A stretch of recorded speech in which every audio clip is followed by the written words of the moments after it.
So, today we are going to be focusing on 104.1, which is your design connection. Now, if you've gone through this so far, some of these ideas may look familiar. If you remember back in intro theory, we talked about hair design skills, and this is similar to that chapter in that way. Now, in here, we are looking more of the big picture, so seeing and thinking as a designer in general with any type of artistic art form, being able to look at the elements, principles, and then how to create and adapt as a designer as well. So when we talk about design, this is going to be arrangement of shapes, lines, and ornamental factors. It affects to create an artistic whole. When we go through the actual design connection process, we focus on the four cornerstones of the design, which would be seeing as a designer, thinking as a designer, creating as a designer, and adapting as one. So to see and think as a designer, when we are seeing, we are going to be observing the world and objects around us, and we're going to be connecting among the different things that we see. When we are thinking as a designer, we are going to be analyzing what we have seen. We visualize a new design and organize a plan that will enable salon professionals to create that design. This reminds me a lot. There is a movie that we do watch an intro, and the stylist talks about how that's how he comes up with a lot of his hair designs when he does hair shows. He doesn't usually have a plan in place. He usually goes out before the show, walks around, sees an object, visualizes it, analyzes it, and then creates a new plan to create a hair design off of that. Now, seeing and thinking as a designer begins with learning how to first separate the parts from the whole, and then we want to analyze those parts individually. Then we put those back together again like pieces in a puzzle. With qualitative analysis, we are going to note the certain parts, quote unquote, of the dress, including the square neckline, the tight bodice, and then leading into a full skirt. So we're really just observing those parts and naming them off. With quantitative, you are looking at the amount. So we're looking at the size in comparison to everything else. So with this analysis, we are noting that the third of the dress at the top is a tight-fitting bodice, while the 2/3 at the bottom of the dress is a full skirt.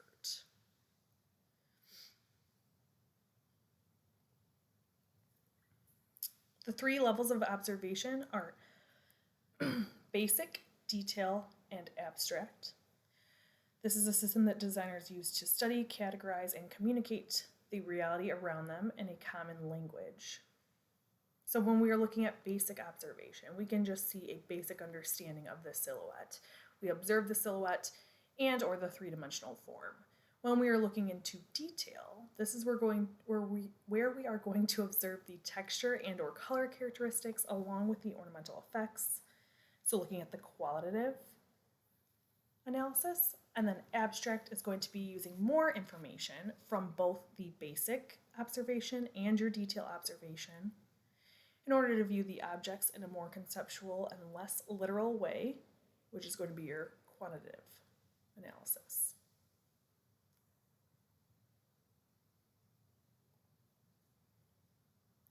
Every object in the world, whether natural or man-made, consists of three design elements.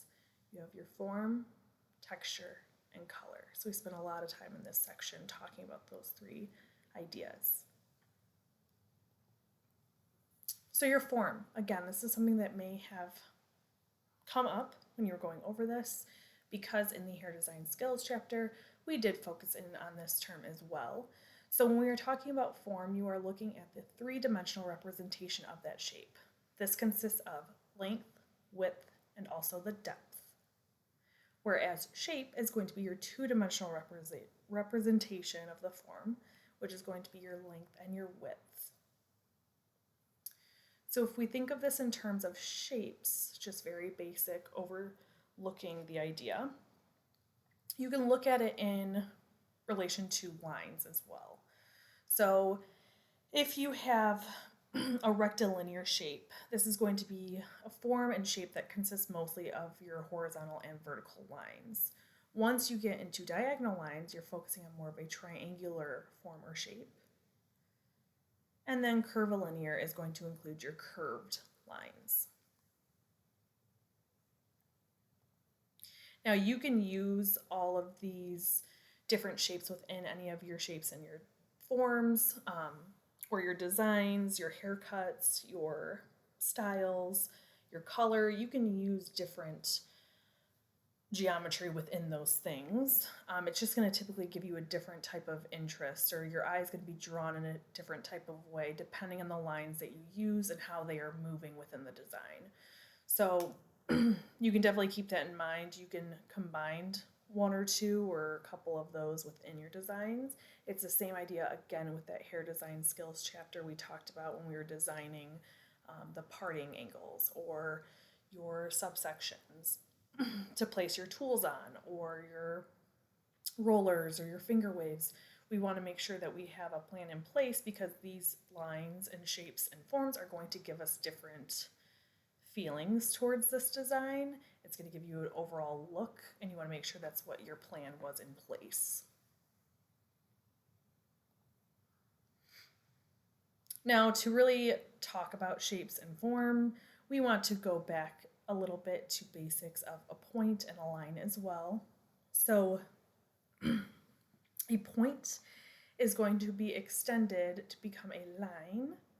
The line will extend to become a shape, and then your shape extends to become a form, or that three-dimensional shape that we were talking about.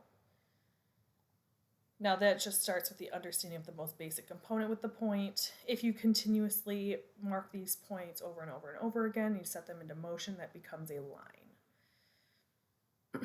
You can have curved lines, thin lines, thick lines, blurred lines. Different lines can trigger different emotional responses because of their characteristics. So we can definitely tell a thick line versus a thin line. It's going to give you a different feeling. One's going to be a lot more bold, one's going to be a lot more fragile or light, and it doesn't give you this more intense, bold feeling like maybe that thick line does. So it does definitely play a role. In the easiest way I can give an example of, think of it as in like hair color. So we talked about highlights yesterday in class. With your really subtle highlights, it's going to be just very light and not very heavy on that hair. It doesn't bring a lot of attention to it. Versus your thick lines, if you have more of those chunky highlights, a lot of that dimension that's a lot more bold, it's going to give you a lot stronger of a feeling. It's going to bring a lot more attention to it. It's the same idea within this. Lines will also direct your eyes from one point to another. So as I mentioned, so think of this, if you've heard when people say vertical lines will tend to lengthen you, whereas horizontal lines on your clothes can tend to widen you. It's the same idea with this. It definitely draws your eye in a certain direction, which whatever you're planning on doing for your shape, your form, your design, you want to make sure that you're meaning to set that point across with that style. So if I do a very blunt haircut, I'm using a lot of those horizontal lines, which is going to give a very strong effect. If I'm doing more of layers, you're going to get more of that vertical line or diagonal, depending on the layer that you're doing. And then you can also have basic curved lines that either going concave shape or a convex shape. So when we did our triangular one length haircut in the back of the nape, we definitely saw more of this concave shape, shorter in the middle, longer on your sides. Or you could do the opposite and have more of that convex shape, which is going to curve outward like the outside of a sphere.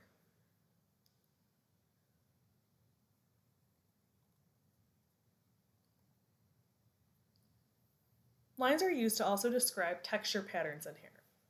So we'll get a little bit further in with examples of pictures, but you can definitely have a straight texture. You can have zigzag, wavy, spiral, and they're definitely going to give you a little bit different emotional senses to that. When analyzing hair designs at a basic level, the shape or outer silhouette is always observed. So when you're looking overall at a shape, this is your two-dimensional representation of the form, including your length and your width. We want to look at the flat space or plane enclosed by a line that has turned to meet itself. And it consists of angles when extended into space, and that becomes a form. So when we are looking at the form here versus this outer silhouette shape, and then here, this shape is definitely curvature.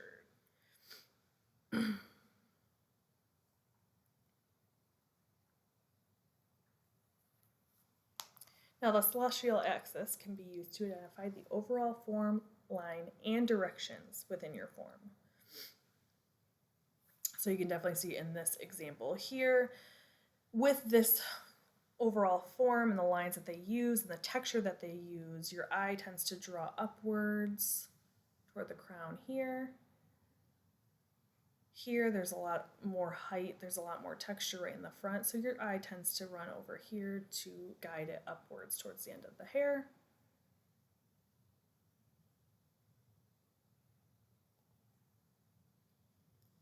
So when we're looking at the forms, whether they're natural, man-made, in hair, we can see the outer shapes that it's creating, right? So when I look at natural versus your man-made versus your hair, we can definitely see the corners in the style. We can see that it's rectilinear. This usually implies masculinity with more of these square or rectilinear shapes. A lot of the times your pixie cuts and your men's cuts are very similar in the way that they are done. However, if you were looking for a more masculine shape, you want to strive more towards a rectilinear shape that you create within that haircut. If somebody wants something a little bit more feminine, then you can move to more of those vertical lines or the curvilinears or the triangular, so that way it doesn't feel like there's so many corners. Your triangular here, we can definitely see triangular shape as well as here. Typically your triangular, it can go either way, whether it goes from wide to narrow or narrow to wide, but typically you're going to have a wider end going to a more narrow. And then your curvilinear, this consists of your curved lines and it implies fluidity. In nature, you can definitely see curvilinear here as well as man-made and within hair.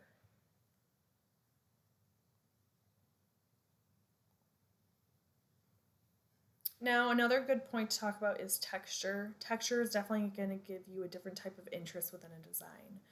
This is just the visual appearance that you've created within a hair design specifically, but you can also find it in nature and man-made as well. Unactivated texture just means that it is smooth, very smooth in texture. Whereas your activated is going to be more rough in texture. So we can definitely see a difference between these two. There's your smooth and your rough. So we know just by styling so far, we can create different types of texture with our tools.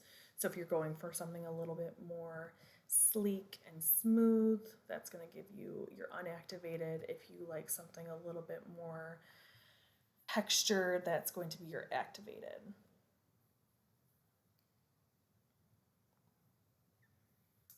We can see here that the quality of a line can either be straight, it could be zigzagged, it could be curved, depending on the texture that you are intending to create within your design. Now, color, we've talked about this many times. Let's review that. So your color is a visual perception of the reflection of light. This is going to help add depth, dimension, illusion of texture within a form. All colors are created by your three primary colors or your pure colors because they cannot be mixed with any other colors combined. Your three primary are your yellow, red, and your blue. And it will create the rest of your color wheel for you. But your colors can definitely give off a different type of energy or feel. So your warm in nature, man-made, and in hair, we can find it's more of our red, orange, yellows, golds. That typically gives you more of a passionate, energetic, or exciting feel. Your cool colors like blue, violet, and green can communicate a strong, edgy, or confident quality. And then your neutral is going to give you more of those earthy tones, typically more of like the browns, beige, grays. They sometimes have an undertone of yellow, blue, or gold, depending on the type of neutral you're more so having gone towards within your design. But that's going to give you more adaptable options for your guest, especially if you're working with a blank slate. You can definitely have more of a neutral with a yellow base versus a blue base if you need to do that. Now, design principles. It's kind of coming to a close here. This is our artistic arrangement of patterns for the design elements of form, texture, and color. We follow the idea of repetition, alternation, progression, and contrast. So you can use many of these design principles within one hair design, but this is what kind of makes up those artistic arrangements or patterns. So repetition, when you create this within any type of form, texture, or your color, this is going to create a form of uniformity within a design. The overall silhouette of the form can be continuous, creating a fluid motion. So the overall shape. Then you have your texture. That's going to be your progressive feeling within that shape. This is specifically a triangular shape here because we've got more width in some areas and more narrow in some. And then we can have repetition within color as well. So if we want something just more solid, then we are just having the light reflect equally all the way over the entire head. We don't want necessarily any dimension in certain areas to bring out or to diminish. So this would be an example of like your full head color. All one. If you're looking at alternation, this is going to be when you have repetition and 2 or more units will be occurring in a repeating pattern. So you can see in the form here or the shape, we have these kind of spikes and valleys over and over repeating with one another. Within this texture, we have curly, wavy, curly, wavy. This sometimes within texture gives it more of a natural feeling because a lot of times this is how natural hair reacts. It's not always consistent perfectly, so this gives it more of a natural feel. And then within color, we can see we have a highlight, low light, highlight, low light. That is repetition. Just 2 or more units repeating in that pattern. And then if you're looking at progression within a design, this just means that all the units are similar, but they gradually change in an ascending or descending scale. So we can see here in the form, we have a triangular shape, right? But we can see it progressively gets a little bit more lengthy onto this left side here. It progressively ascends. The texture, it progressively changes in texture here. So we have a tighter texture at the bottom, faster moving curl going to something a little bit slower moving at the top. And then here we have lighter to darker progressively in color. This typically gives you more of a point of interest. Remember I told you with this picture at the beginning of this slideshow, it definitely brings your eye more to a certain area because your eye is naturally drawn with that diagonal line moving in that direction. Or here with that texture, it gradually moves upward. Or with this hair, typically your eyes go to more of that lighter portion. It's drawn to more of like that highlight and then brought down to your darker or your shadowed. And then last but not least is your contrast. So this is going to be thinking just relation of opposites. Okay, so in our form here, we definitely have a different type of shape at the bottom than we do at the top. Think of the example of here rectilinear and then your curvilinear at the top. The texture here is complete opposite. We have our rough texture on the side here, and then we have our unactivated texture up at the top. And then our color, this definitely gives you a little, your eye is drawn to those lighter pieces because it's so contrasting and because the lighter just brings your attention more to that anyways.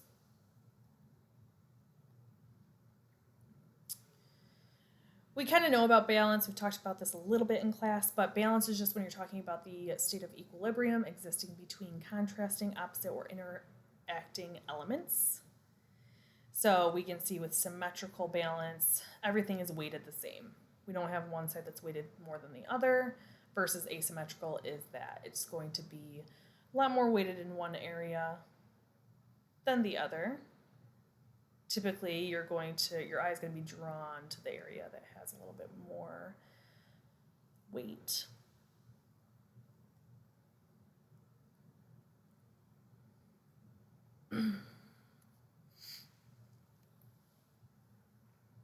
So all in all, when we create as a designer, this means that we're practicing all the aspects of those hair design skills to build our expertise and perform the hair design procedures with focus and precision to produce predictable results.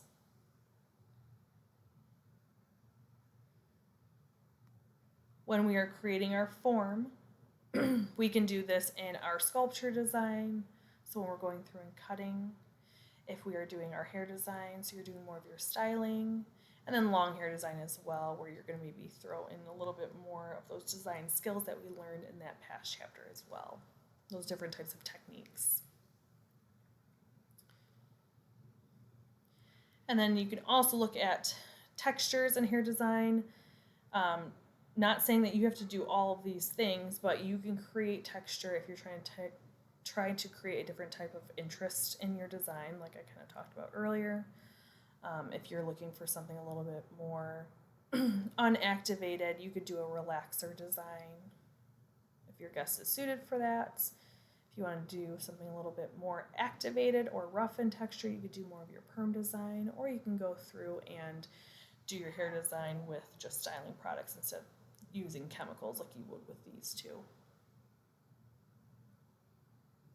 And you can use your straight, zigzagged, or curved lines for that texture.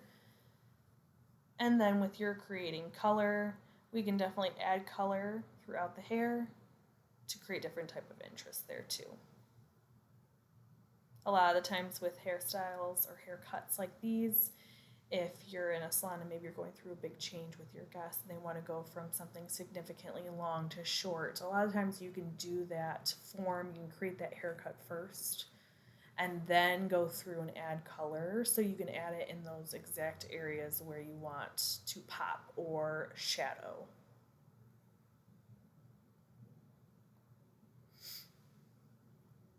And then you are just adapting as a designer. So here we can see again examples of your form, how that can really change the overall sense of that. Here I can observe that we have an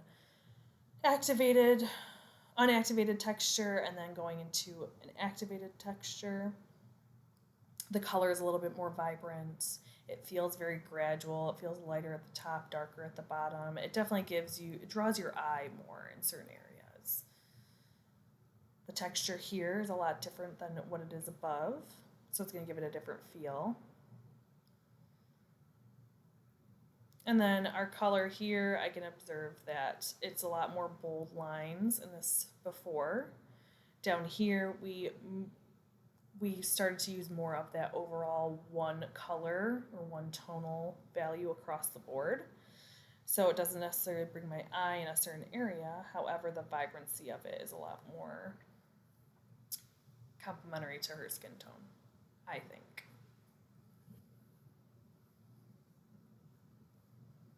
And you can really personalize any of these too. We can go through and tweak things really easily as a designer. We don't ever have to feel like we are stuck with that design when you're completely finished. That's what's fun about thinking of it more in a very basic pattern, kind of stepping back, looking over that overall design, thinking like that designer. All right, perfect. So that is it for 104.1. Feel free to pause this video as you go along, just so you can get all of that information. And I will see you all soon.